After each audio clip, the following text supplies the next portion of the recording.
Tasuma jireenya kee keessatti wanta ofirratti raawwachuu hin qabne yookaan immoo yoo raawwatte immoo jireenya kee kan jeequu danda'an akkati hin milkoone, akkati galma hin geenye, akkati abjuu kee hin jiraanne, akkati of duukaallee hin jiraanne, nama kam duukaallee akkati walii galtee jiraachuu hin dandeenye gosoonni nu godhan jireenya keenya keessatti maal isaan dogoggoroota akkamii yoo raawwannedha yookaan immoo wantoota akkamii yoo raawwannedha jireenya keenya keessatti ani nu nagaa dhabnu yookaan immoo kan nu milkaa'uu dhabnu kan nu milkaa'inarraa fagaan yoo yaa akkam jirtu jaalatamtoonni fi kabajamtoonni hordoftoota koo Horoon Inspire wartaatan akkam jirtu tole gaa guyyaarraa barnoota baay'ee midhaatee fi baay'ee namatti tolu lafii dugdaa kan ta'e isiniif qabadhee dhufeetan jira tole gaa mee jireenya keenya keessatti bu'aa bayii baay'ee keessa darbuu dandeenya jireenya keenya keessatti gonkumaa ofirratti jechoota nu raawwachuu hin qabne gochuuwwan ofirratti raawwachuu hin qabne yookaan immoo milkaa'inaaf kaanee jechoota nu gochaawwan ofirratti raawwachuu hin qabne yookaan immoo taasisuu hin qabne maal san kan guyyaarraa wal faana ilaallu tole gaa mee jalqaba irratti inni mul'atu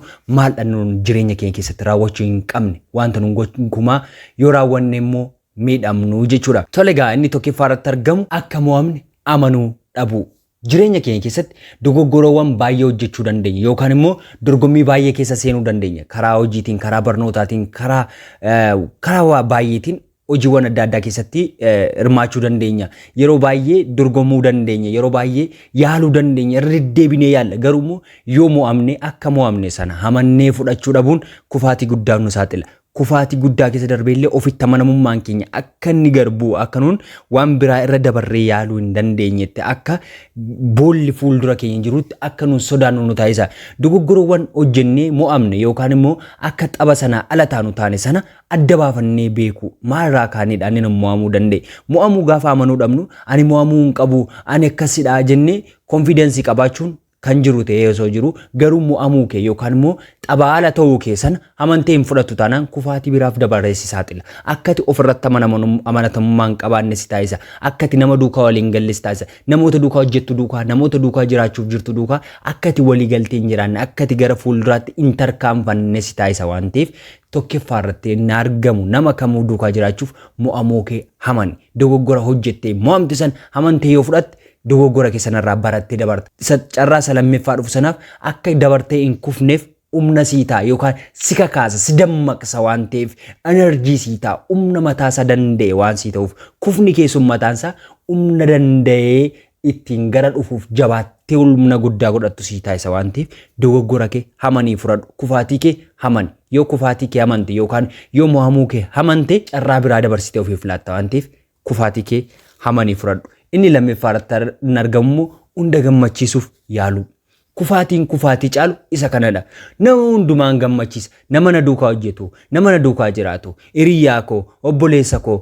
haadha koo obboleetti koo maatii koo firoota koo biyya koo otoo itti hunda gammachiisuuf yaalaa deemta taanaan na amani tokko isaanii hin gammachiisin hafta sababa kamitti iddoo hundumaatti al tokkoon argamuu hin dandeessu iddoo hundumaa nama hundumaa gammachiisuu hin dandeessu fedhii nama hundumaa kamuu guutuu hin dandeessu ati huumaa qofaadha nama hundumaa gammachiisuu kan danda'u nama hundumaaf kan argamuu danda'u nama hundumaaf abdii ta'uu kan danda'u huumaa qofaadha ati immoo uumaa miti waan ta'eef nama hundumaaf gammachiisuuf yaalta taanaan namoota hundumaa gaddisiisuuf akka yaalaa jirtu hubachuu qaba nama hundumaa gammachiistee hin dandeessu fedhii nama hundumaa guuttee hin dandeessu abalummaaf natti dallane abalummaaf natti qabame abalummaaf natti akkas ta'e jettee ofii yaachisiin kun rakkoo mataa isaati waan ta'eef sitti qabame sitti dallane sitti hin barbaadate rakkoo mataa isa gammachiisuuf wanta sirraa eegamu qofaa raawwachuu kan sanaati isan gammachiisa jettee jiraatta taanaan kufaatii guddaaf of saaxilaa jirta kanaafuu nama hundumaaf gammachiisuuf jiraatta taanaan dogoggora guddaa keessa seenaa jirta kufaatii guddaa keessa seenaa jirta kufaatii keessaan deebinetti seenaa jirta waan ta'eef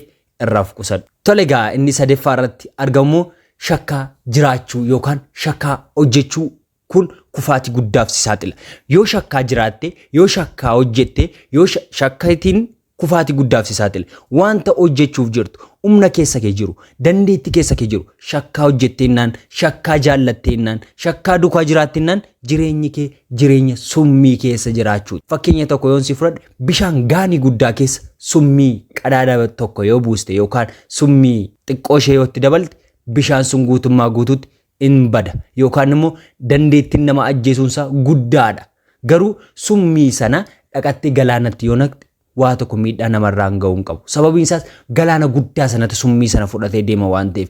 Atillee dandeettii keessa kee jiru, humna keessa kee jiru irratti amantii hin qabdu taanaan, of shakkita taanaan, akka dandeessu namantu taanaan adeemti kufaatii guddaaf saaxila. Shakkiin farra milkaa'inaati. Shakkiin madda kufaatiiti. Shakkiin madda irraa of eeggadhu.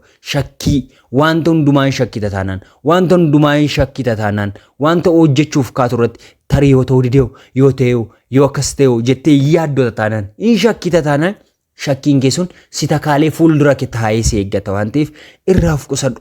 Shakkiiwwan sin barbaachisneen of madaaltee, shakkiiwwan siif hin malleen of naannessitee jirta taanaan jiraachuun kee akkasitti hadhaa'u taa'es. Abdii dhabda, waan jiraattuuf wallaalta, garatti goortuu dhabda. Kanaaf immoo shakkii kee xiqqeessi, ofirratti amantii guddaa qabaadhu. Jireenya keef waan baay'ee sii tajaajila waan ta'eef. Inni ittaanii argamu yookaan inni afuraffaarratti argamu fakkeessanii jiraachuurraa baqadhu. Fakkeessitee jiraatta taanaan asittis dhattee fakkeessitaa, achis deemtee fakkeessitaa, maatii biratti, fira biratti, ollaa biratti fakkeessitee jiraatta taanaan guyyaan tokko dhugummaan kee mul'achuu danda'a yookaan filtarii yookaan wanta ati fuula keetti uwwifattee deemtu kun sirraa ba'uu danda'a. Yeroos ni qaanofta, ofitti salphatta, jireenya kee jibbita, of abaarta waan ta'eef fakkeessanii jiraachuurraa of qabi. Gammaddee irra jiraachuuf, arra kufaltee ooluuf jettee fakkeessaa, jireenya fakkeessaa jiraatta taanaan kufaatii guddaa of saaxilaa jirtaa jechuudha. Abjuu keetti qoosaa jirtaa jechuudha. Abjuu hin qabduu jechuudha.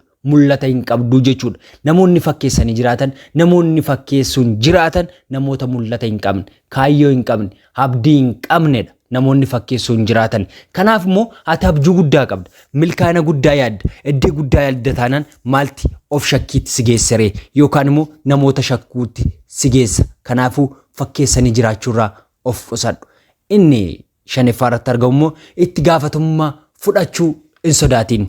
Jireenya kee keessatti itti gaafatamummaa fudhachuu yoo sodaatte, yoo itti gaafatamummaa responsibility fudhachuu sodaatte, galma geessurraa udduruuba si deebisa waan ta'eef. Wanta kamiyyuu nan danda'a, nan raawwadha, galmaan nan ga'a jettee yoo of amansiiste gara kamiinuu karaa baatu hin dhabdu.